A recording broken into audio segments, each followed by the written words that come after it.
2019. Make a motion, we accept the September 10th and the September 17th emergency meeting minutes as presented. I'll second it. All those in favor? Aye. Okay, the next item on the agenda is the Deep River Land Trust discussion and possible action regarding property tax on the recently acquired Essex Street property. We'll have a brief conversation today. I see Sarah's here from the Land Trust. I think some other folks are coming. They're planning to come at the Board of Finance meeting, right? We need to speak to the Board of Finance anyway.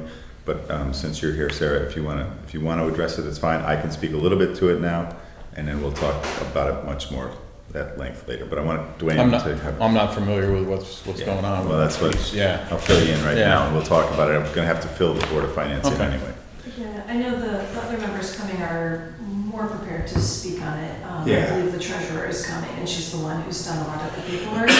The general overview is we purchased property in July from Gus Horowitz over on Essex Street, and that links 2 or 3 key parcels together to now make one continuous section of potential hiking trails and preservation land.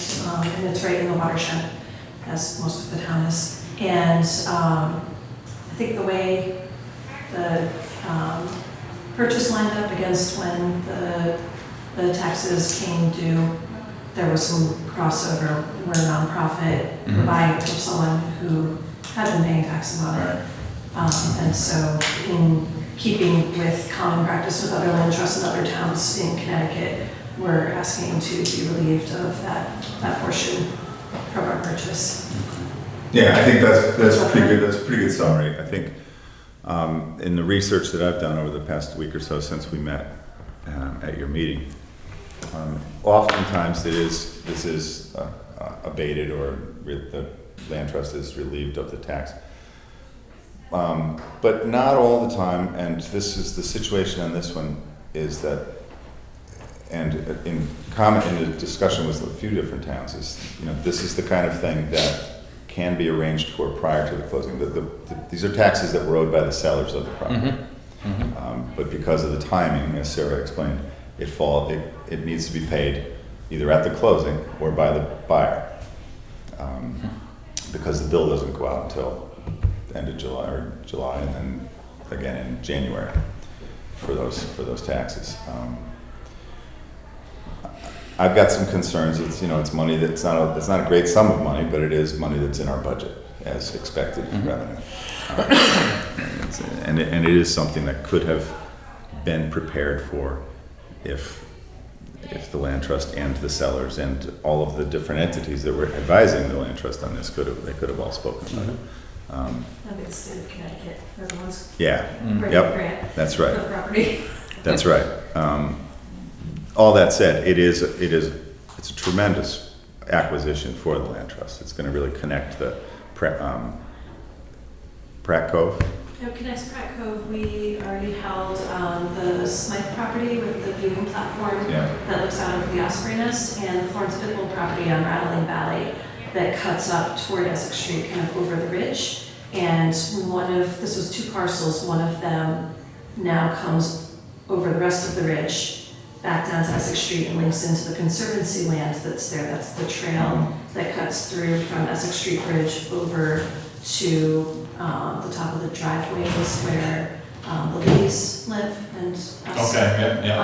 And the piece that's right across the street, right next to the bridge, there's that it's almost like a triangle of lawn, right on the water, that links directly into the Smythe property. So those abutting parcels now joined. So it is a nice purchase, and it is going to make for a nice green system. Once some trails get cut in, you can really go from Pratt Cove right up over through to Rattling Valley. And I'm hopeful that there are some other properties that may be purchased in the near future, that will connect right over to Canfield Woods and then further down. So it's a pretty neat little system. Absolutely. Yep. Certainly don't want to discourage that kind of thing, but at the same time, my feeling, and we'll continue this meeting with the Board of Finance, so we don't need to decide tonight or right now, but we'll, it is money that's in the budget, it's already in the budget. Right. It's all that kind of thing. So. And any other transactions prior to this one? Have they paid for the taxes? This has never happened in This Deep River never before. No. Okay. Which is not to say we can't set that precedent, but I think another further conversation between the land trust and the board of selectmen are thinking things like this, so the future purchases, it can be planned for, that it comes in, it either becomes part of the grant or somehow that becomes discussed as part of the discussion. For sure, this has been a learning process Yeah. along the way. Yep, absolutely. With the state like Yep. this has been. Yeah. So that's kind of where I'm at. I don't know if you guys if you in particular No, want to give me feedback, but we'll talk about it further later on at the meeting. Okay. How much money are you talking about? Around $4,000. Thank you. Again, like we've said It's not ad a lot of money. nauseum for the last few months and for the last few years, really. Sitting by itself, it's not a large sum of money. But one thing after another, it piles up. So. Okay. So that's that. We'll table that Okay. until, and I think we should probably have a motion to table that, so. I'll make a motion to table the discussion on the Deep River Land Trust of the property on So- Essex Street So till the Board of Finance. Board of meeting? Finance Yeah. later. I'll second that. All those in favor? Aye. Great, thanks. Audience of citizens, any questions? See we have a visitor? No? Okay. And I'll provide an update. As we've all seen, the milling has been completed all the way from Killingworth Circle down to Main Street. They're going to be paving. They're going to begin paving any time now. Again, up in Killingworth, and they expect that to be a three-week process to get from Killingworth down to here with the paving. We will try to communicate with them every few days so that we can update citizens as to where this section of work is going to take place. I know we had some issues with the bus companies when they were, and the schools when they were right at. When they were milling right there, it was, Oh, yeah. it was not. I came through there. Yeah. It had been communicated to the buses, maybe not as well to the schools to prepare. But the bus companies were well aware that that was happening, so. But we'll try to do more for that. They've finished the paving up on Westbrook Road. Oh, it's all done now. They started milling up at Essex Street, Rattling Valley, Book Hill Road intersection today. I saw the equipment there, but I didn't know when. They'll be continuing that, and they'll be done with that this week. We will be moving from that, not immediately, but later on in the program is I think, Lord's Lane, the section of Lord's Lane that goes from Main Street up the hill. Mhm. That's in tough shape, and my hope is that we've got money left in the budget for this year for West Bridge Street. We're going to do the same thing there, hopefully, that we did on that Westbrook, needs and it. narrow it down.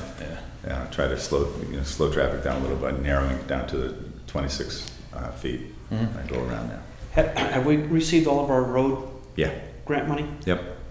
In fact, this was the work we just did on Westbrook. Finished that portion of the budget. Now we're into next year's. Now we're into the proper year. But that work was scheduled so long ago. We're still using last year's money. But this year's money we received, This year's, the 1920 money, we have not received. I don't expect we'll receive that until later in the season, which is when that normally comes in. Just the odd thing of working with the state, which Sarah was just alluding to. We didn't get our town aid road money from the state for the 18-19 season until the beginning of June. And that ends. I heard rumors that they were holding back some, that's why I was asking. No, we got ours, and I think what they're holding back is they're talking about holding back 1920. 1920. But I haven't seen Right, that's anything all, real about I was that yet. curious. Yeah. What else is going on? Great Family Day. That was a lot of fun. I think we Weather had was nice. very successful. I think that the weather was fantastic. Yeah. I think the car show added a lot to that. That was an ad to get people to the south end of town, because the Historical Society's always been kind of out there by itself, and so there was a lot more people down there, and I think it was Next good. year, Jimmy and I are gonna run a 5K with you. I look forward to that. You know what? You can just get out in front of us with one of those old cars, and you can take up the back. I was looking for one of those old cars. Because I felt Slim like and done, right? this old chassis was struggling towards the end. But And you and I mentioned briefly the raised structures after the milling. Oh, yeah, sorry about that. Yeah, I think, I'll put a call in. I noticed those as I was driving up this afternoon, and the state had already shut down, but we'll call them first thing in the morning and try to get that. and maybe the town could do a blast on the email, just use caution possibly Oh, for absolutely. the raised structures. Especially right The there. bridge by Deep River Farms, if you hit that even with a new car, it'll rattle your teeth. Mm-hmm. And they put a little thing in, but it's not very good. And there's a little tiny sign that says bump. You see it too late. Too late. Yeah, so. Yeah. Yeah, we'll call about that. My expectations are that they're gonna put pavement around that so Yeah. that it's not They'll just feather it out. feathered out, exactly. Any other questions, any other thoughts? No? And you guys? No. Then we'll entertain a motion to adjourn. Motion made to adjourn the selectmen's meeting. At, Second. Well, no, wait, sorry about that. Oh, you gotta stay in. Pull that back. We'll stay in session Okay. until later on. We'll adjourn for now and call back to Adjourn the for session now, later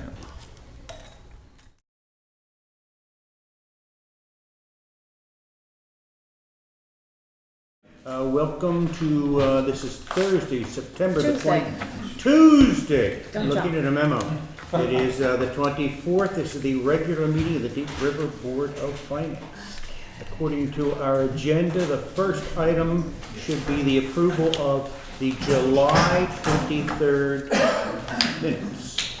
Does anyone wish to propose we accept those minutes? They are rather lengthy, we were busy in July. Anyone wish to? I move to So approve the moved. minutes. Do I have a second? They're pretty complicated, we'll second. Actually, I'm quite impressed everything we talked about in July. So, all in favor of accepting the minutes, say aye. Aye. Aye. Now, traditionally, we go to treasurer, but how about the citizens? Angus, do you wish to? That sounds great, thanks. We just called the Board of Selectmen's meeting back into session, and at the Board of Selectmen's meeting, we spoke briefly about the Deep River Land Trust, some of whom are here today to speak to us all. And I can introduce it to you all if you would like, or if you would like to, that's fine too. So let me know. Well, I was gonna actually do the speaking, but I've prepared a, sort of a page-size Great. description of what we're asking you for. So, I'm Janet Stone, I'm president of the Land Trust. I'm sorry, how's it again? Stone. Okay. And we have Lori Giannotti, who is our treasurer, and Paul Mikulak, who is our secretary, and Malcolm Melville and Sarah Herrick, who are also board members. Welcome. So Paul is going to actually do the explanation of what we're asking. So I want to thank the selectmen and the board of finance for entertaining us tonight. So what we're asking is that, so we purchased our first property. All our properties have been donated up to this time. So this property was 8 acres abutting Pratt Cove on 114 Essex Street on July 29th. So at the time of the 2019-2020 fiscal year, the assessment October 1st, the land was still owned by Gus Horowitz. He was the owner that we purchased the land from. So the tax assessment was $5,800, and it came due. I mean, all this is, on the papers we just handed out. So I won't bore you by keep reading, all this because so what we're asking is that, so we're a nonprofit organization, and so normally we don't pay property taxes to the town of Deep River, and so with that we provide a service to Deep River by holding and maintaining open space land in perpetuity to be used for enjoyment and fulfillment of all and for the protection of the environment and natural resources. So we currently hold and protect 242 acres in Deep River and 16 preserves. And as I said before, all this, except for the last land acquisitions, have been donated to us by private landowners. For Pratt Cove, we raised $190,000 from grants and private donations to cover the costs for the purchase, the associated fees, which include grant writing, the appraisals, land survey, attorney costs, etc. And also stewardship to develop signage and trails and to maintain the property in the future. And I'm sure you guys are aware there's a lot of invasive species, so we're chasing those things down, which can be pretty expensive. So we're asking you folks for us to forgive the tax. So we'd like to use those monies from the taxes for the Pratt Cove property acquisition to develop and maintain the property for the future enjoyment and use of it for the town rather than paying the taxes to general funds. You guys have any questions? Is that, hopefully it was clear. Why were these taxes not paid as part of the closing? They are taxes already owed. Typical when you buy a house or land or anything like that, all old taxes are paid as part of closing. Why was this not done? We did pay. And I think that's what they're You saying. pay half, We but they paid still half. have to. So why weren't Well, it's those? not due until January Not due till 1st. But they're old taxes, they're not new taxes. There are taxes for the fiscal year that we're in. Which These is, were not previously owed taxes, these were taxes for this fiscal year. Right, but you purchased it on July 29th. These taxes are billed due, the entire bill. we haven't is gotten due. the bill, no, we haven't gotten the bill for the second half yet. Okay, you haven't, but the owner did. No, No, he got for the first half, and so we did pay the first half. At Because that's closing. when he owns the property for the first half of the year, so when we closed on the property, You paid we did pay those taxes as part of the closing costs. The second half that is not due until January 1st covers the half of the year that there's been a change. And that's what you're Okay, asking. I misunderstood that And it's just that portion. half, we're not asking for forgiveness for the whole fiscal year, just the half that we It's now. upcoming. it will not be due until January 1st, 2020. Because That's this the is tax. money that if we take it out of our operating budget, then we don't have it to use to now improve the property. Mhm. So the money, if we do pay it into the general fund, then it goes into the general fund. If we don't, the money still goes back to the citizens of Deep River because this is money we use in service to Deep River. You're a nonprofit, Yes. which means on all the properties that you pay, you do not pay taxes. So why is this an issue? Because of. No, not you. Why is this? Why an is issue? this an issue? It's not an issue, it's just a request. Many across the state, and I think probably across the country, many organizations like this, land acquisition organizations, make arrangements to purchase properties and get some relief from communities. Not all communities do, but some do. Deep River has never in the past, that I could find any history, have not given any, whether it's Nature Conservancy, the Deep River Land Trust hasn't had a need for this yet, but Actually, I'm going to correct you. We did this about, I don't know, 10 years ago. Yeah, There was we a- have, there was- Okay, I didn't find that. It was a slightly different, I'm sorry for interrupting, it was a slightly different thing where there was a slip-up made, and taxes were not paid in time. Oh. And there was the board at that time and the board of selectmen, board of finance at that time, voted to let that pass. You know, so, the land trust? yep. Yeah, okay. So there is. Okay, there's a little different situation. Somewhat of a yeah. precedent, it's a Yep. little bit different, but Mhm. there you go. Okay, well, thanks for the correction, but I think in principle, the statement was correct, that we haven't in the past forgiven taxes from on a recent purchase in this particular situation. And there are things to think about on this. As was just explained, this really is a good purchase for the land trust and for the community. It's going to connect Pratt Cove to Rattling Valley Road really as a greenway. So once the trails are built, it's going to be a very nice system of trails. And then hopefully once in the future, there will be another purchase that will connect Rattling Valley all the way to Canfield Woods, and which goes right into Essex. So that's a great greenway from the river all the way across into Essex, and it's going to be, it's something to look forward to and something to work towards. At the Board of Selectmen's meeting, my only reservation on this, well, it's twofold really, is that while this is a small number, it is a budgeted number. This is a number that we anticipated having. And it is a very small number for us and not as small for the land trust, but it still is a number, and we've been saying for at least the last 3.5 years, every $1,000 counts. So, towards our budget. So that, I have some reservations there. And while the first Selectman's office knew about this purchase because we worked together towards getting towards it, the collection of taxes didn't come up. It would have been something if we had been able to prepare for it, if we had known about it. We could have made this not a, and frankly, I'm not sure we would be having the conversation if we hadn't been to the meeting the other night. We would, right, well, that's kind of where I'm headed. I think in the future, what my suggestion is, and in the future, we'll be working together. When you have this purchase coming up, let's work towards getting ready for that, and we can budget for this kind of stuff as a community. So the whole town gets the opportunity to say, this is, we have a purchase coming, and we can be prepared for this. I am a little bit reluctant right now, and we're here to talk about it as to whether or not to go this way this year.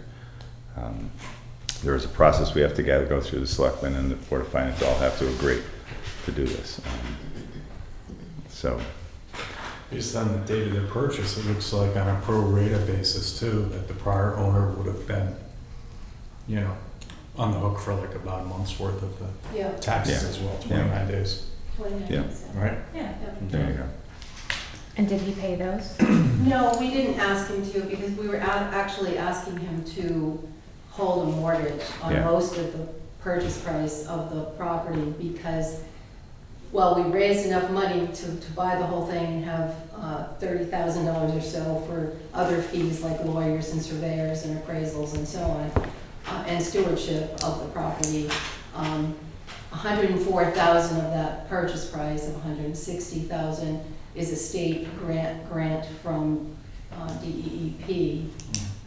And we were approved for the grant and we are expecting to get that money, but they take a long time giving out their money. And so at the time of closing, we didn't actually, we still don't actually have the state money.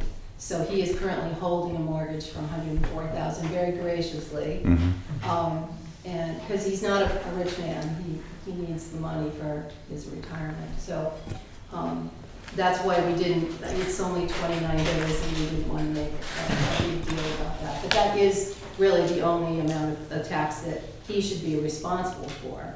And the rest of it does fall on us, given that even though we don't normally pay taxes, but it was assessed at a time when he was the owner. And so we're perfectly, we have no doubt that we are responsible for it. We're simply asking for your forgiveness.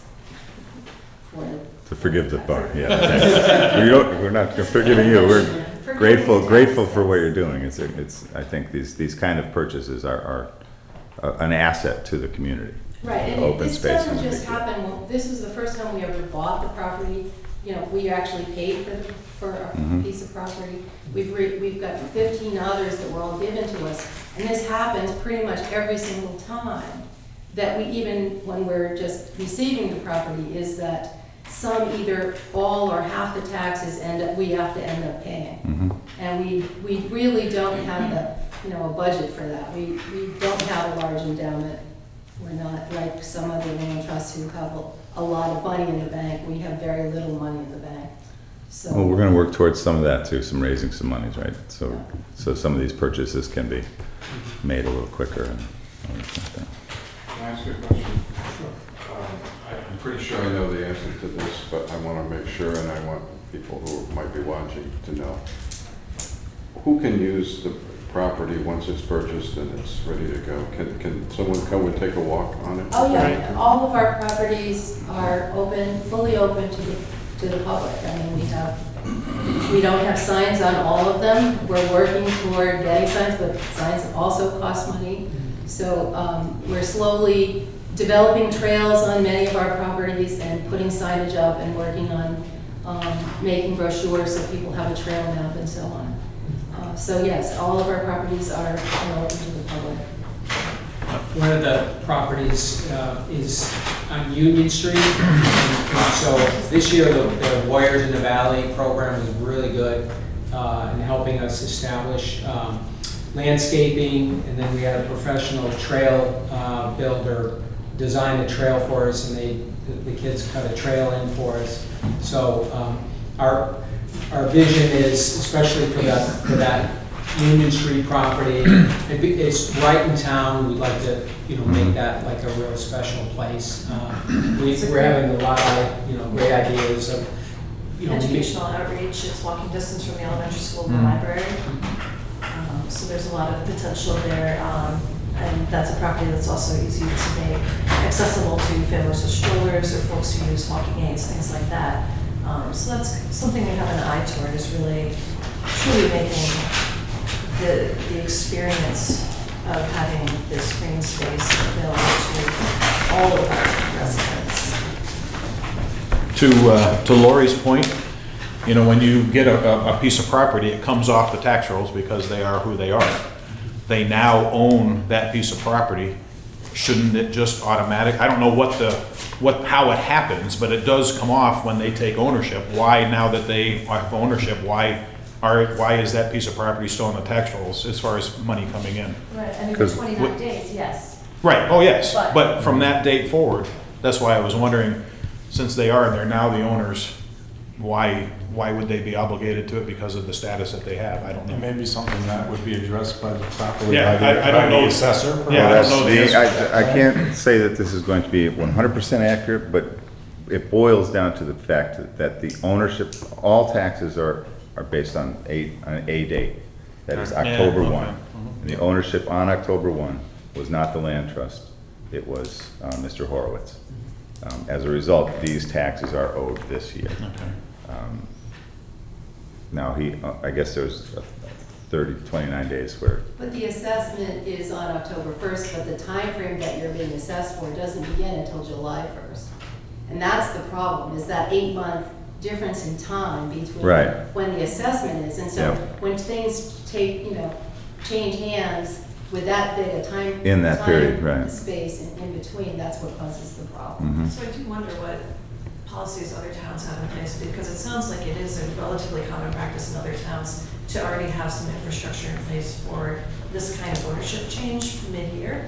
And it would be interesting Well, to see. that's where we're been trying to explore since our meeting, and I found some towns that don't do anything, and other towns that have not yet sent me what their policy is, but have a policy, but also have some ownership in some of the, like the Conservation Commission.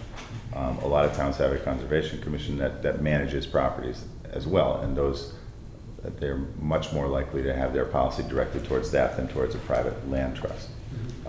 So Deep River does not Deep offer- River's Conservation Commission is part of our Inland Wetlands Commission, and we've been talking about splitting them so we could have a Conservation Commission.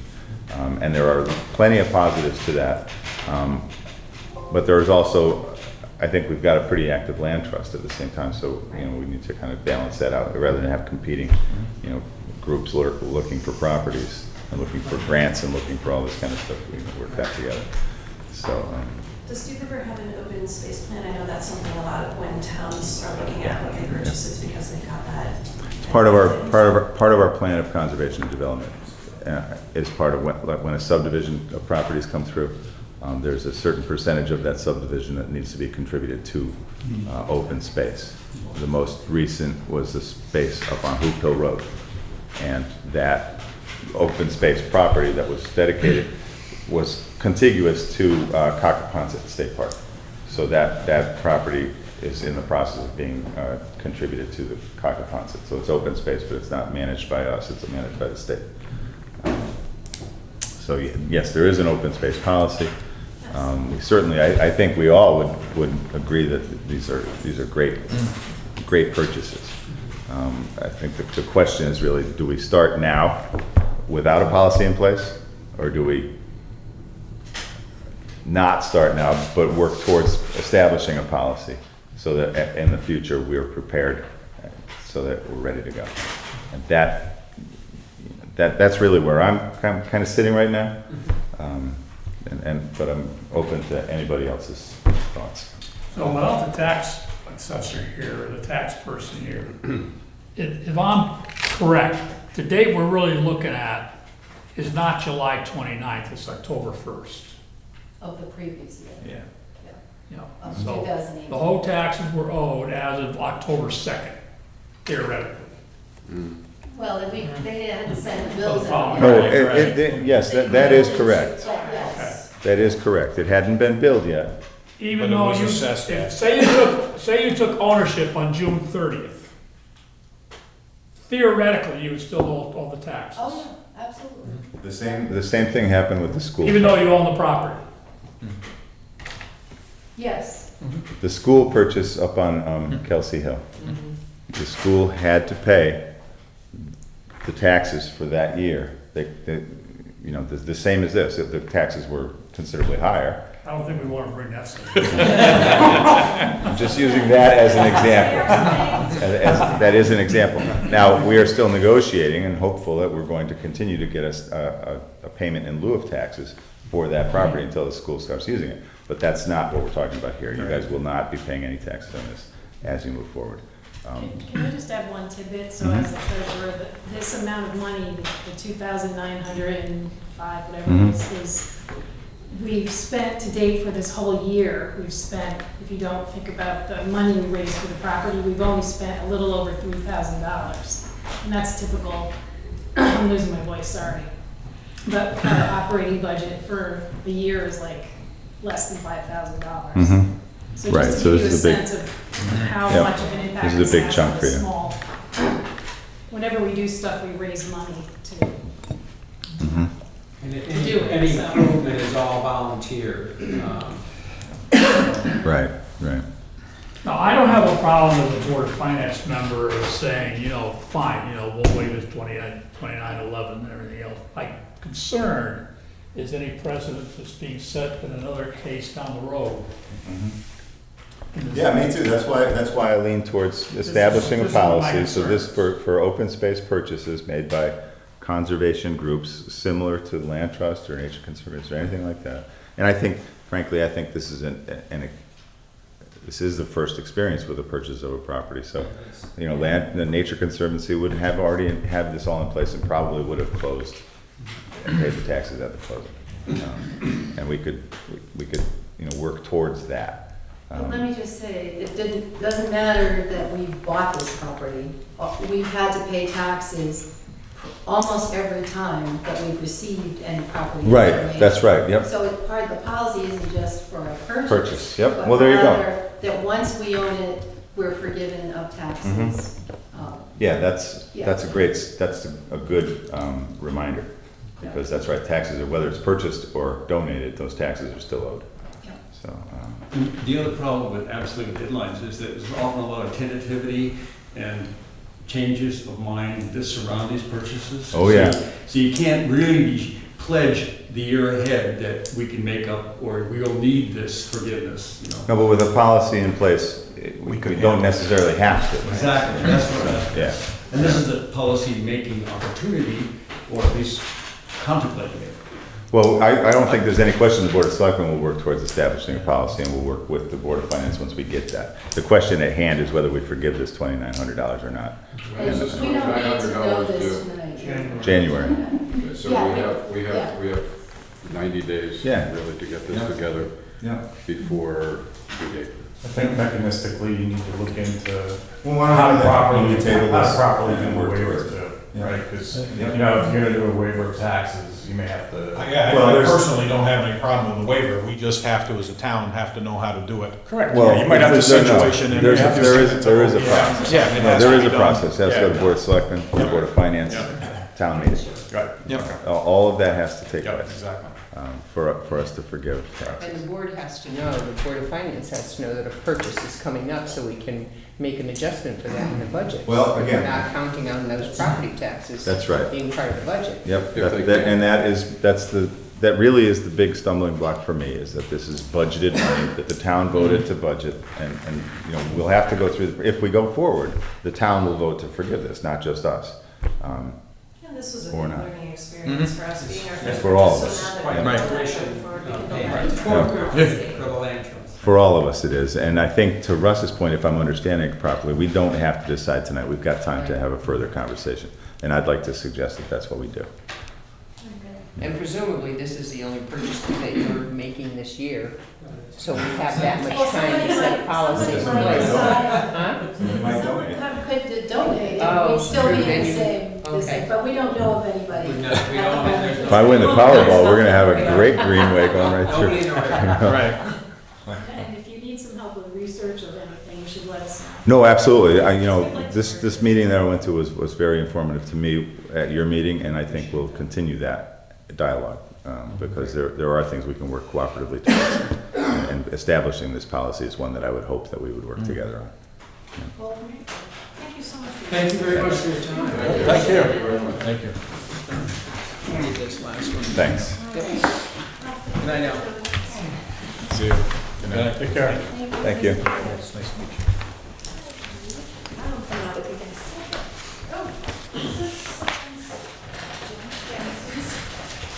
everyone. Thanks, Russ. Oh, yeah. Continue. Yeah, and I'd like to see us help them, Right. the properties that they get are open to the public. They're really That's important to important. the worth of Deep River, to all the citizens of Deep River who Yeah. can use them. So I'm certainly in favor of doing the best that we can. I also understand why you don't want to do things in a rush manner here and take your time and develop a policy. But I do want to see a policy in place. Oh, yeah. Hopefully help them by the turn of the year. Okay. Angus, is this purchase on the side where you can launch your kayak? Both sides. Both sides? Yeah, when you drive up Essex Street, you go over the bridge. On the left, there's a little piece of property that has that dilapidated observatory or boat launch or something. Oh, yeah. That's one of the properties. Oh, I thought that was private property. It was private property, it's now owned by them. It actually still is private property, owned by the land trust. By them, yeah. They purchased that property, there's a smaller property right next to that, and then you cross the street and go up the hill. There's an old borrow pit, you can kind of see if you look up the right, it kind of looks like it's been dug out, and then on the right-hand side of that, there's an area that's kind of a gradual slope up, and then the top of that hill. It's beautiful property, it's spectacular. We have some absolutely great hiking trails in this, Yep. in our town. And They're that's- phenomenal. That's an interesting thing. That property would have been a beautiful house site, for someone to live up there, and that would have been Yeah, but probably isn't it nice now $10,000 worth of everybody can taxes. go in there and enjoy it and walk around? No, it absolutely is. Believe me, I used to drive my dad crazy because I used to go into work surveying with a Save the Wetlands shirt on, so, but yeah, it is a fantastic greenway. And to Russ's point, if we can ensure that people are aware of it, and that people can go and enjoy that in the wintertime, and it's beautiful views of the river.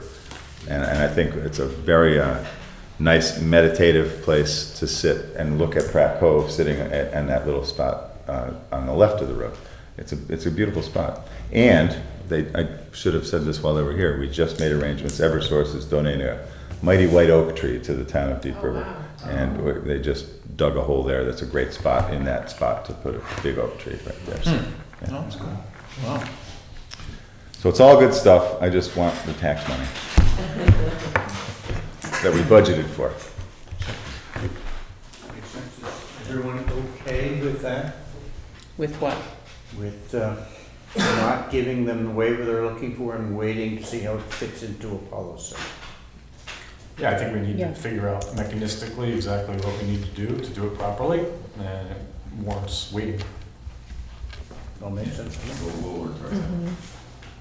Yeah, I don't think anyone has a problem doing it, it's just a No, matter right. of how we're gonna do it. Right. I don't think we're doing it tonight. No. No, we couldn't do it Right, tonight. exactly. Even if we really all just jumped on board, we still would have to That's schedule my a town point. meeting to go Yeah, that way. exactly. We have to schedule a town meeting to waive taxes, even though it is that low? That's my understanding, that's what the legal interpretation of the law that I got. This is town money, Yep. that the town voted to put this money in the budget. The town needs to vote to remove it from the budget. That makes tons of sense. That is then incorporated into a policy that the town can see what Yeah. makes sense to do. That makes sense. All right. We shall move on.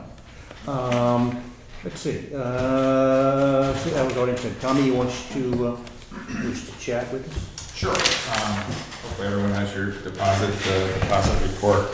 Probably if we go back a couple of months because we didn't meet in August, but back on July 23rd, if you look at the People's United, our money market account, which we keep most of our monies in, which is a liquid account, our rate was at that time 1.75%. Now it's 1.4%. But let me just explain something. It's really due to the feds reducing their rates. And of course, banks will do the same. They'll reduce deposit rates accordingly. And so this went down like 35 basis points. So what I did, I was and tried to get a hold of Melissa Hurd. She was our account representative for People's United. And unfortunately, she left. So we've been assigned a new municipal representative for the town of Deep River. It's Michael Kagler, Vice President of Government Banking. So between yesterday and today, I've been talking to him. He called me this afternoon, and he said that People's United Bank will bring our rate back up to 1.75. So Great job, Tommy. we'll keep that rate. So I thought that was lucky for us. Because at first he said, well, I'm not sure we can meet that rate, but maybe we can go somewhere in between. But he did get back to me today and said, so I didn't have a chance actually to update this. That's really why I'm bringing it to your attention. And if you go down in about the middle of the page, you're going to see there's a new account called the Municipal Energy Upgrade Checking Account that we opened. And actually that was from a note that we signed, Deep River Municipal Energy Upgrade, we signed with Dime Bank. I hope I have the right figures, but if not, we'll correct those next month. But it was for $282,000. But do you remember if that was the correct? I think it was $282,000. It's $300,000 for the work and we borrowed $282,000. Yeah, and that was it's going to be for a 10-year note. I had 2.75%. I think that's what that's what I think that's rate correct. was. Yeah. Fixed rate, we'll be paying interest in February, and we'll be paying principal and interest in August. So that's where we stand. So 140 is what is unexpended. Yes, right. That money had been wired into that account from the proceeds, which were the $282,000, but some of the money has actually been dispersed already for that purpose. They're making great progress. Is that it should be expended by December? Or I have every intention of having this project, all 3 buildings, done by the end of the year. And they're making tremendous progress over at the school. Oh, that's good. Yeah. That's good. And they're with all these kids scattered around, that is not a problem. They're working at night. The teachers and the principal have all said that you would not know they were there when they come into school in the daytime. It's all good. Our ECS monies, we should be receiving in October 31st, probably around $410,000, a little over that, which is a quarter of what the town receives for our education equalization grant monies, our ECS monies, which total $1,640,269. So that we receive a quarter of that at the end of October. And also, I know between Bud and Angus, as far as our investment company that we deal with right now, which is Essex Financial Services, what they're planning to do is a couple, well, 3 or 4 investment companies have been contacted who will sit down with the town and to review what they might provide for the town employees and the firefighters' plans. So I know, I think the Ivory has been contacted. Yep. UBS. UBS is being, we have not spoken to yet. Okay. I know Edward Jones. Edward Jones with Ken, we've spoken to, yeah. And I did call Essex Financial just to tell them that, you know, they'll have to give a presentation too. Yep. And I think Tommy Alexa. Tom has called and we yes. sent him some information. I haven't heard So- back from him yet. And I'm not sure between you guys when that will start, but soon, I guess. Yeah, I think we're waiting to hear from UBS. Okay. And Essex Financial is welcome to call us and tell us when they want to come in and make the presentation. How are you with the closing of Citizen Bank, which is one of our, which is our principal, one of our deposits, certainly taxes are there. Yeah. What was your long-range plan, and it's gonna happen in November? Well, yeah, I've spoken to Kathy about that, Kathy Callenbach. They'll be closing in November. Not sure exactly right now. There's a lot that's would have to be changed. It's not that easy. Their closest branch, I'm just trying to, you know, think, I think Clinton. It's the closest that I'm aware of. Yeah, so, How often is face-to-face and has to be? Often, we walk across the. Well, that's what I was wondering, how often, Yeah. in this day and age of Yeah. electronic, Yeah, that's- how important is yeah. face-to-face? Yeah, that's true. Deposits, Yeah. periodic basis, during July, it's pretty busy, Yeah, every day in July. every day almost, yeah. So it's something that, you know, we're definitely aware of and have been talking about, and probably try to get you guys involved too. Yeah, good. And see what we should be doing. I know I've already gotten calls from Liberty Bank. Yeah, so have I. So, which will be the only local bank in Deep River. I have heard that, you know, Citizens Bank, of course, owns that building, and I don't think they want another bank going in there. So, but we'll see what happens there. Yeah. Well, if Liberty Bank can do anything with their interest rates. There's a lot of history in that bank too. Yes, there is. I think, Shocking. I mean, it was to me too. No, really? They've, we have, to your history point, if you guys want to indulge us with that, I've heard that there have been arrangements made with the Historical Society to get some of the XYZ memorabilia.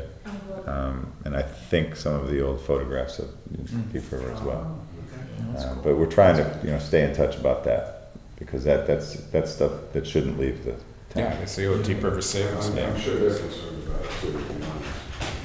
You know, I would hope they are. they've been there a long time. Right. They want to We see hope that. they are. Yeah, I'm sure it'll go somewhere. Yeah. It is designed as a bank, to your point, and it's, good, all right, Thank you. all is good. All is good.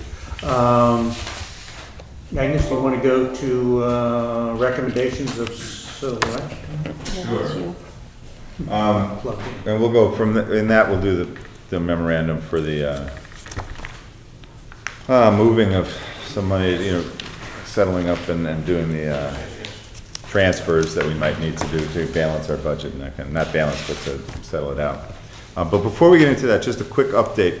We spoke last couple of weeks ago with the Board of Selectmen about, the fire department, and the needs that were going to be put on the town pretty recent, coming up soon. It does not appear as if the grant application was successful. They are still, or up until last week, they were still awarding grants. I haven't seen anything on this week yet that they've finished, but Deep River is not in those grant awards. It was a good effort. We'll continue to make efforts towards that kind of thing, but that looks to me as if we're going to have to borrow. Do they tell you what the criteria is that they award them on and why they didn't award it, if that's the case? I don't know that we're going to hear about why we didn't get it. We can certainly try to find out, but I don't think I don't know. But they give you the criteria before you apply. We met all the criteria in spades. Why we didn't get it, it's assessed by a group of volunteers who are firemen. They're the people who assess the needs of the communities. I don't know why. We certainly will reach out and ask. But Yeah, along those, that would be interesting to know too. it would be very interesting though, because we're going to make another application Right. next year. And we will be making an application, maybe not for a truck, but we will be making a grant application for some of the protective gear that they need. This year, I think a big purchase is going to be I don't know what it's called, SCBA. SCBA. Yeah. Self-contained breathing Yeah, apparatus. so they need to replace a bunch of that. It's aged out, so we'll be applying for a grant for that. But bigger money is the firehouse. That came in, I think we may or may not have spoken about this, but the design that we had worked out with the architect, the fire department, was coming in. We had it appraised, the estimated by Munger Construction, who did that for no cost except for to be considered in the bid process, and that came in at about $4 million, $3.5 to $4 million, which was too high.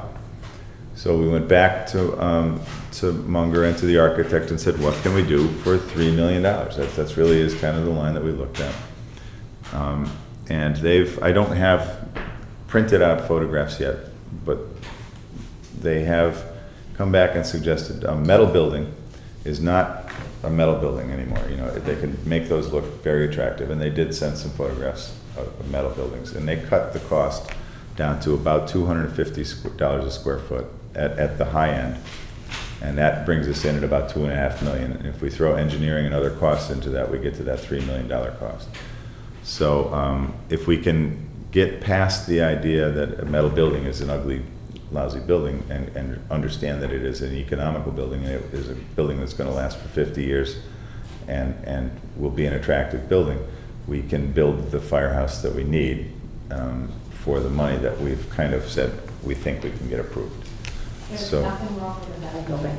I've been traveling throughout New England and New York on the bikes. We go by many of small town that have very attractive metal buildings. Yep. And they're metal, but they hold up well. There's nothing wrong with them. they can be anywhere, and I've got, if you go online and look at different firehouses around the state and around the country and around New England, you can see that there are some very attractive firehouses that are built out of metal buildings, Yes. and we can fit them in here. Just anecdotally, my firm does an awful lot of work for the Lee Company, who are building buildings nonstop for many years. All of their buildings are metal buildings. Some of them, if they're just warehouses, they're just warehouses. Some of their office spaces and some of the other bigger buildings are incredibly attractive buildings. So, and those, their best buildings are coming in at $250 a square foot. So I think that's the ballpark we're going to go at, and we're going to try to get something in front of the town. The need for a firehouse is real. We've all been down there. We see that. We're trying to fit a big building onto a small lot, and that's a big problem for us. But we are. I think we're going to be looking at that in next year's budget. So we'll have to start talking about a long-range plan, and maybe a big USDA borrow for 40 years that stretches that payment out. Maybe we can incorporate all of our debt into that borrow so that everything comes into that long-range payment, including the fire truck, including a possible sewer expansion, those kind of things. So that's that. Do you have a time estimate on that? Yes, it should go into the budget that goes into place in July, which would mean we take it to the town in May. Are you confident that will be done? Well, am I confident that'll be done? I'm confident that that's going to be our effort. I'm hopeful that it gets done. We're still working out architectural. We still have to work at engineering. We still have to work with FEMA, with DEEP because of the proximity to the river, to make sure all this stuff works. But I am very, very hopeful that we are going to be in front of the town looking for this payment. You know, I'm hopeful by the end of the year, we've got plans that we can start showing and work towards that. Excellent. Questions, anybody? Okay. So the process is you're going to make a presentation to the town first for the plan for a firehouse, and then we're going to begin a budget to accommodate that? No, we're going to, the plan will be in front of the firemen and the fire, and, you know, we've got a study that was done in 2014, 2015 that showed the demands of the program, you know, what they need, the space that they need, and all this kind of thing. Using that, we've put this building together and monkeyed around with it for a long time. Monkeying around is not the right word, but we've worked towards. So you have a pretty concrete idea of the kind of building you want? We have a very good idea of the floor plan and the building itself. What we need to do now is get a budget. We need to say, this is how much it's going to cost, and we need to go to the town and say, will you authorize the town to spend this much money on a firehouse?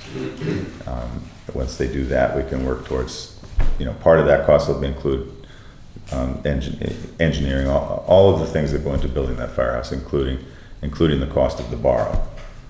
You know, the closing for the loan should be considered as part of that borrow, because why, you know, come up with $20,000 or greater to pay for all of the legal fees and all of the work that goes into closing. So my understanding of the process, I have never built a firehouse before, so my understanding of the process is that we're going to have to put that budget together, go to the town and ask for approval to spend that money, or to borrow that money, really. And once we get that authorization, then we move forward from there with completion of actual construction plans and going to bid and all that kind of thing. Okay, I'm still a little confused. Who's the we who We puts is the the budget town. together? You, the selectmen? The Board of Selectmen and the fire department, the architect. Okay, and contractors. then once all of that is done, then that has to come to We'll the Board come- of Finance. we'll come to you. To incorporate that into the Exactly. town's budget. Exactly. Into the town budget, into the town, and just to go to the town meeting, we would go from the selectmen to the finance to the town. And the selectmen are working with the fire department to get this plan together. And, you know, obviously, we're hopeful that the town will take this $3 million and look at the effort that's gone into keeping it at $3 million. And understand that that we need this building. It's getting to a point really where we've even looked into just the repair, and we will have numbers for you for how much it's costing us just to maintain the existing building at this point. And how much it would cost to get it up to speed where we could just continue to use a building that does not satisfy our program's needs, but is just a building. And even that is an expensive cost, so. Pardon? The roof alone, for the current building, the roof alone, that needs Yeah, work. yeah. Is Absolutely. expensive. Yep. No, we're spending money every year to keep that going. It's gonna so. get much more, yeah. Yeah. It needs a new heating system. There are a lot of needs there, so. There's no question we need a firehouse. I don't think there's any question that we've put tremendous effort into keeping it at a cost that we can afford as a community. I like the idea of stretching that cost out to 40 years or longer, as long as we can, because that's a building that our children are going to be enjoying and our grandchildren are going to be enjoying, and they should pay for it a little bit. And there are grants available too for firehouses. Try. There are. We're certainly going to try for them. Most of the grants that I've been able to find from FEMA and the federal grants are for full-time paid professional fire departments. Well, a friend of mine in Burlington, they got a grant for their firehouse. Great. And And they're a volunteer. volunteer. Terrific. Ask her what that grant was. Because we're looking at grants all the time for this. Mhm. And we will continue to try to find that money. Up until, we'll continue to try to find it even after we borrow, if we can. Yeah, absolutely. We can get a post-grant, so. So that's the update with the firehouse and the big costs that are coming in front of us. But we should probably go into the memorandum and these.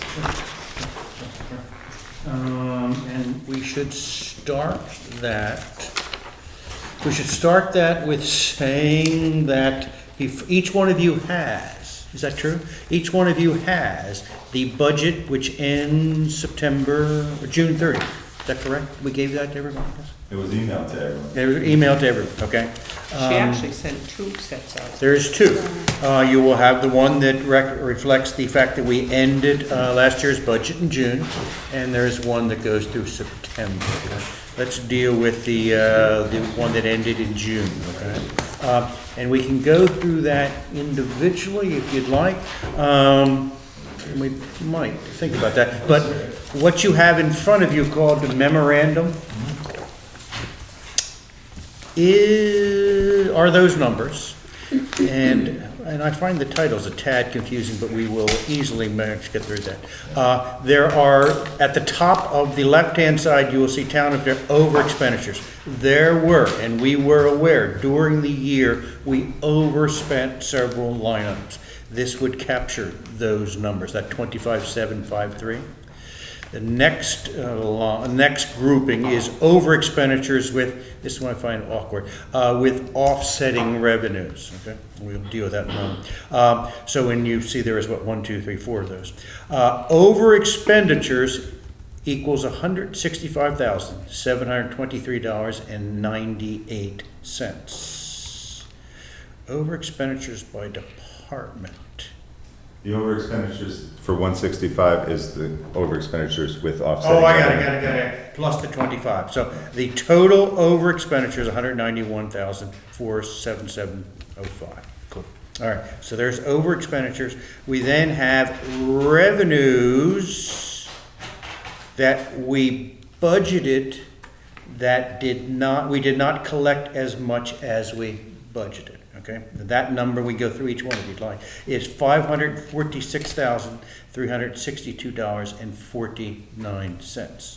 So if you take the entire left-hand side, the 191 and the 546, that would be a shortfall in our budget. If you now go to the right-hand, shall we call them column, box, here's revenues in excess of budget.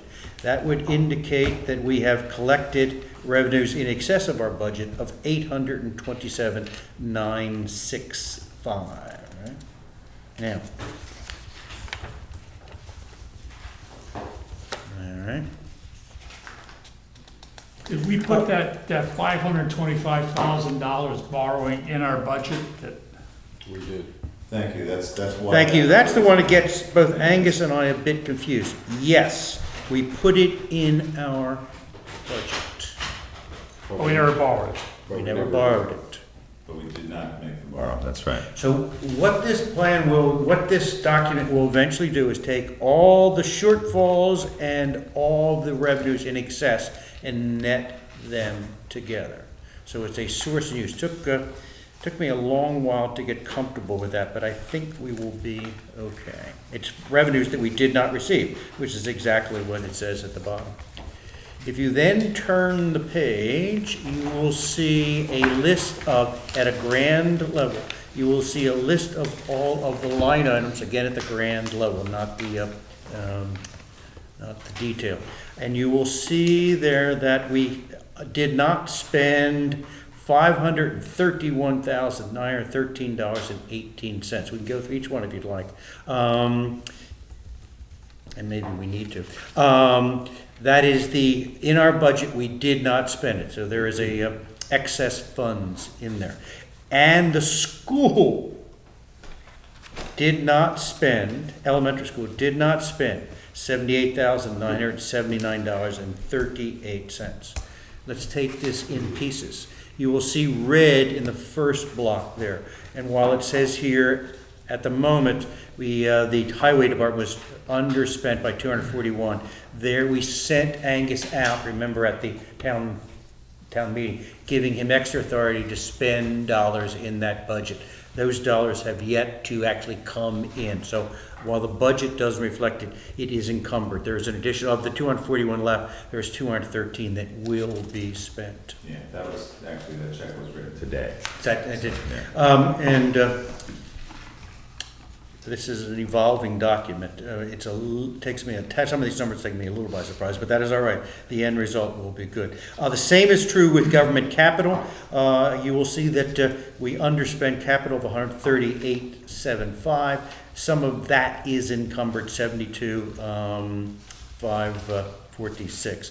Again, getting to the numbers, so we underspent our budget by 531,913 is the number I want to give you.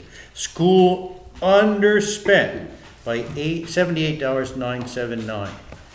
It is worthy of, depending upon your sense of humor, it is worthy of a pause. Remember the consternation that we went through with the urging of the state of Connecticut to state that we had not properly funded. Yeah, we're gonna have to give that money back. That we had to give it back to them, and we gave them back $68,487.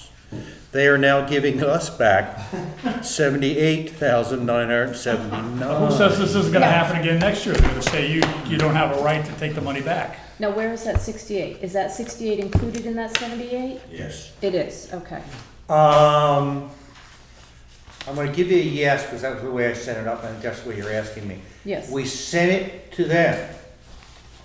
When they look at their total revenues and their total expenses, they have $78,979 remaining. You may get a little lost when you get over there, whether it's the 68 coming back to us, but they're giving us back way in excess of what we had to make a special. Sounds like a good business model. Well, it's an interesting thing. I'm still learning, but we don't actually give them whatever their budget is. It comes out of our reserve fund as they expend it. So this is still sitting in our reserve fund.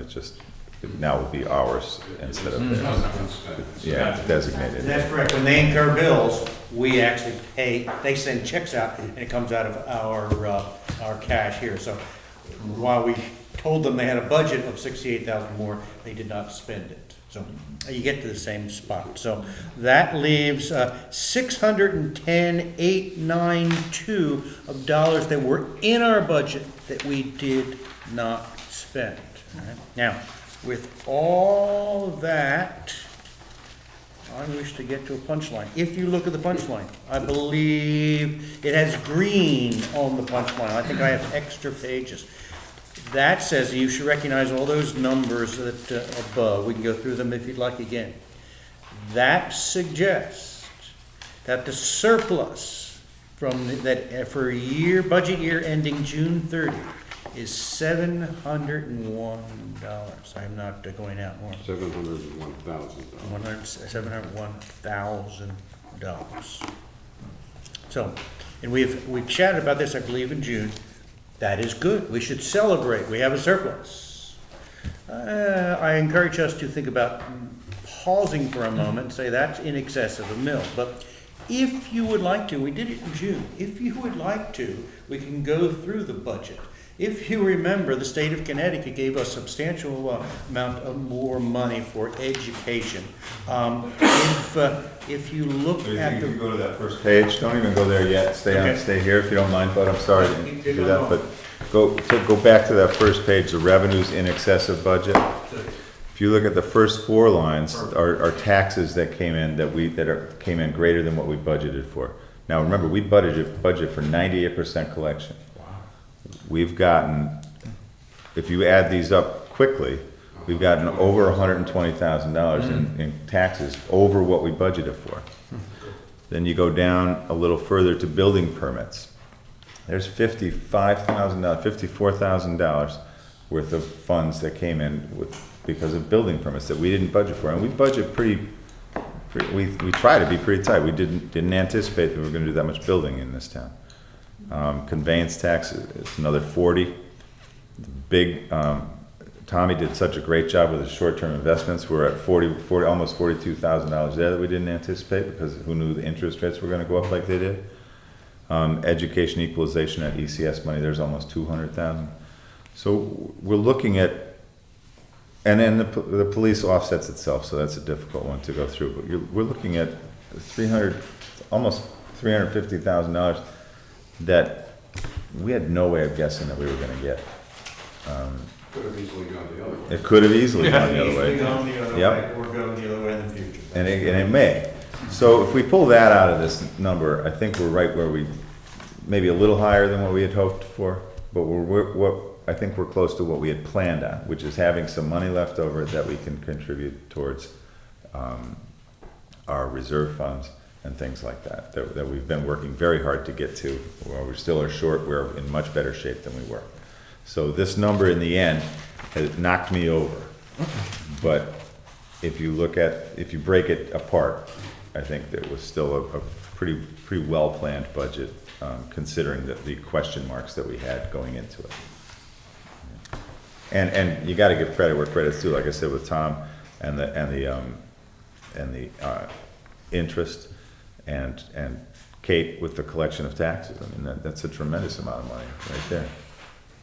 This, looking through these, the first, I don't know, let's say 12 figures, there's $500,000 there, which no one could have predicted. Right. If those had all been closer to zero, closer to what we budgeted, we would have ended up with a couple of $100,000 at the end of the year, which would be a very normal amount for a town to do, a small town like this. In fact, very close to the best. I just want to make the point that $500,000 is very, very lucky, and all of it surprising, all of it unexpected. Yeah. That's what I think, and I think we can use this, in next year's budget. We know we're going to get hit with some things, and we can use this we can still use it to help our reserve fund, and still have some left that maybe we can offset what some of the hits we're going to take if we take them. It looks like we're going to end up buying a fire truck, for instance, because we did not, or probably will not get that grant. The firehouse needs to be replaced aside. Fire trucks need to be replaced too. And, that's going to chew up, not necessarily chew up these exact funds, but this will help a lot. That makes sense. I'm still having a problem with this $525,000 that we were going to borrow and didn't borrow. Yep. And now we say, oh, it's money we didn't get. Well, it's money we would have had to borrow it to get it. Yeah. Which we didn't do. So it becomes a moot point. Well, Bud and I, as Bud said, Bud and I went around and around with this one, and I had about that same point. Why is that number even in there? We didn't borrow it. Right. But we budgeted for it, and this is a reflection of our budget, not a reflection of what actually happened. Yeah. So it has to be there. And We also did spend a lot of it as well, if you remember. That's right. So we're catching it on both sides by merely going down the budget and saying, here's under expenditures, over expenditures. that's right. We budgeted that 525 borrow. All right, so there's $827,965. Would not have been $827,965. It would have been $281,603 if we ignored, or it'd be a little more than that. But I mean, if we ignore the 525. That's No. correct. Well, maybe, but I don't think that's correct, because that's the first place I went, and I was corrected. Because this says the revenues and excess collected, Yep. 827,000, but part of that, and then this is Oh, yes, less that's uncollected revenues. That's correct. That part of it is correct, yes. So if we took that 525 out of that, 525. Right, because that 546. okay, then that number would go down to maybe 46,000 or something now. Yep. So, Mm-hmm. yeah, maybe 25,000 or something. Yep. But we budgeted to spend that 525 too. Okay. And that's where you're seeing unspent money, especially with the Deep River Elementary School. We had a good portion, 200,000 of that was for the roof of the elementary school.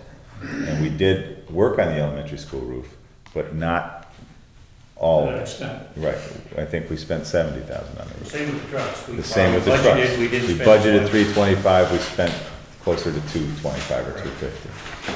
So, now, if you remember, and this is good, and we should feel comfortable that this was not an aggressive naivete here. We all have reasons for this. In the past, We have, if you remember, those items which we over expenditure, we need to make adjustments between line items so that when the final financials are done, the auditors come in. There is not an over expenditure. Every line item is either zero or net. I do not believe, do you have this? That is the recommendation of Kathy to Angus on how for us to move dollars around from various line items to cover these shortfalls. We can go through it if you'd like, but it accomplishes exactly what we have done in the past. It zeroes out any over expenditures. If you remember another context, you cannot overexpend. You're not allowed to overexpend except to let the Board of Finance approve. We could have during the year, actually we're supposed to, during the year, every time there's an over expenditure, we should be moving money out of surplus into the over expenditure. What we have done, and what I understand every other town does, is we nod and accept, yes, there's over expenditure so that we can, at this point in the game, cover all of the over expenditures at one time. Because you can only, other rules say you can only move money into an account twice before you go back to town meeting. So if we had somebody in a line that had several adjustments, we would have to constantly keep going to town meetings. That's the way the rules were set. We have said we recognize it, we talk about it, and we have not allowed an over expenditure without being aware of it, and we adjust it at one time. And the auditors tell me we are not alone. That is a fairly standard practice. And we do this every year. Say that again? We do this every year. We do this every year. That is exactly right. And it is not that any of these numbers should take us by surprise. We look at these numbers every month. So, all right. I shall not go through this and. Can I ask one question? Go for it. I'm sorry. I have to stop you. No. The very first one, transfer to elections. Fine. I'm okay with that from the Board of Finance. I'm not aware that we have a surplus. We have a budget. Yeah, we have a surplus. We have a budget. I'm not paid. There's $100 right there. There it is. We're transferring. Yes, If but you look at $44,912, I'm sure we're not paying you that much. No. If you, for instance, if you were to look at the Board of Finance, the year end, you would see we have a surplus of $6,120. Is it printing and auditor that we do? That's correct. Yeah. We have not spent all of our printing. Printing And so we're taking that shortfall, moving some of it over to transfer to elections. I just want to make sure we're not paying Lori too much. Or just not being a good I'm guy. getting That the was big my bucks point. here. Yeah. Well, I'm getting the big well bucks stated. here. She never buys me coffee or anything. If everyone is okay with that, we will let that go. A couple random thoughts. We have collected last year $20,000 that will go to eventually paying for the reappraisal work, okay?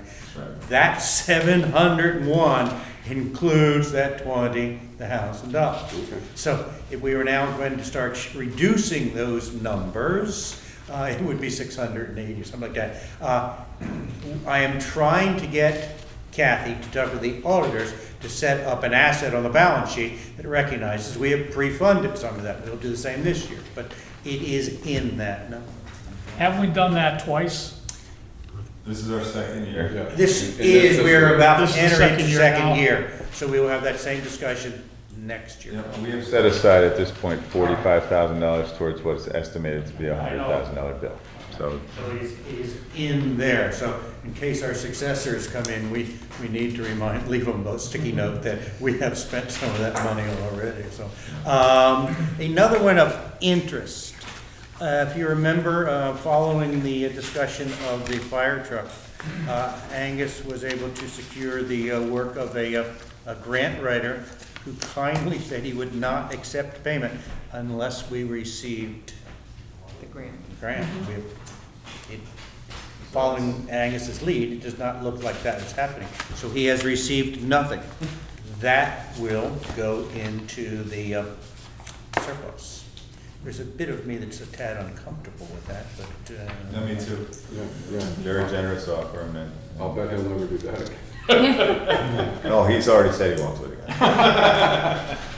And I assume you have chatted that we could make some payment in lieu of I don't know who or what, but it No. just seems he's done lots of work.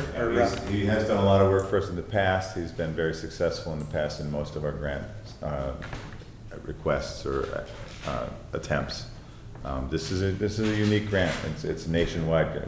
It's a very competitive grant, and you know, at the end of it, he didn't say that until the end, but when he got finished, he said, "You're not going to pay until you get collected." And it's having brought that up, and all kidding aside, we really appreciate his work on that. Yes. I feel funny not, I feel funny too. you know. well, no, he's getting other work. You know, I realize that it's very nice of him to do that work and make that offer. It's well, we can, if you want to write a check, then let's make a vote and we can write him a check. We'll let you work that out. I think, We you know, get him a Dunkin' he's Donuts worked, card, gift card. he's working with the, you know, the senior center, the Kirtland Commons now, on a number of different things that they're working towards. You know, he's good grant writer. He's very knowledgeable of what municipalities, grants to municipalities are available. There's talk right now about steep grants coming back. And if they are, he's got a lot of experience with that, and he'll help us with that too. So. The other one I bring to your attention, over on the expenditure side, you see that we have overexpended our budget for police protection of $123,801. We overexpend every year because we have, our police are assigned, or constables are assigned to work on the street. We then bill those folks that they are assisting. If you look at revenues in excess, we collected $162,017. So we have certainly collected, as we always said we will, revenues in excess of what we pay the constables. What's that? What should we call it? We'll call it $40,000 in excess. Now, we have rationalized that number. We pay part of, they get pensions when they're out there, so part of their salary, we have to meet a pension obligation. That would be taken out of the 40. The car is out there. If the car needs maintenance, it is taken out of the 40. So while I am comfortable that there is an in excess, I always get confused whether it is an adequate number, and that's nothing more than a conversation. So, all right, that finishes the discussion. Does anyone wish to look at the current budget? Did anyone have any questions? We are July, August, parts of September. I did not find anything exciting in there. Not that I do not wish to spend the time as anyone else does. Okay. It's pretty early to look at. Yeah, we should be at about 80% right We now. should be about That's about 80%, where we it are. seems Yeah. like we are, except for those that are stories, those we pay one Pay their time or full, that's something right. like that. So, and the only other minor conversation we should have, the tax collector is going to engage, if not has engaged, a collection agency, which we have done before, to collect motor vehicle taxes that she has not been able to find in the various ways. And she has been hunting them down, as you see. So the collection agency will attempt to find those people. If they find those people and those people pay, those people will pay the delinquent taxes, interest, that will be sent back to the town if the collection agency does it. Yeah, they will also pay a fee, collection agency fee.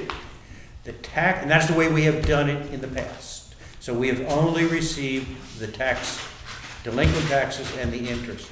Because that collection agency, I believe, is in Virginia, so if someone wanted to go and pay them, it would almost be impossible, okay? So the tax collector wishes to have the ability to take that late payment interest and fee at the window.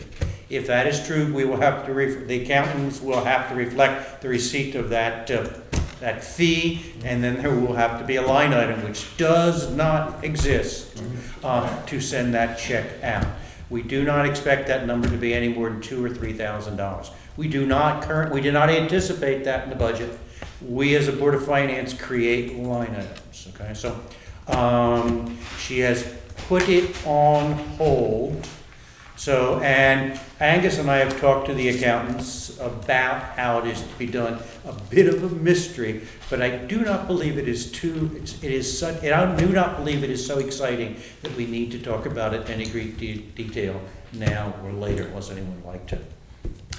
If you would nod, that would nod yay to Angus and I that you are aware of it, you're not concerned that we are going to unbalance anything and allow us to do whatever accounting is necessary. It makes it easier for local people to pay. And that is in the town hall. that's exactly our intention. And in the past, they have come in and tried to pay it, and we're required to say, sorry, you're on your own. It just seems to be a proper thing. It's just another way for them to pay, and you know, they don't have to come in. If they want to pay directly to them, to the company, collection agency, they can, but this gives them an opportunity to just come in and pay. We have to then pay the agency, so.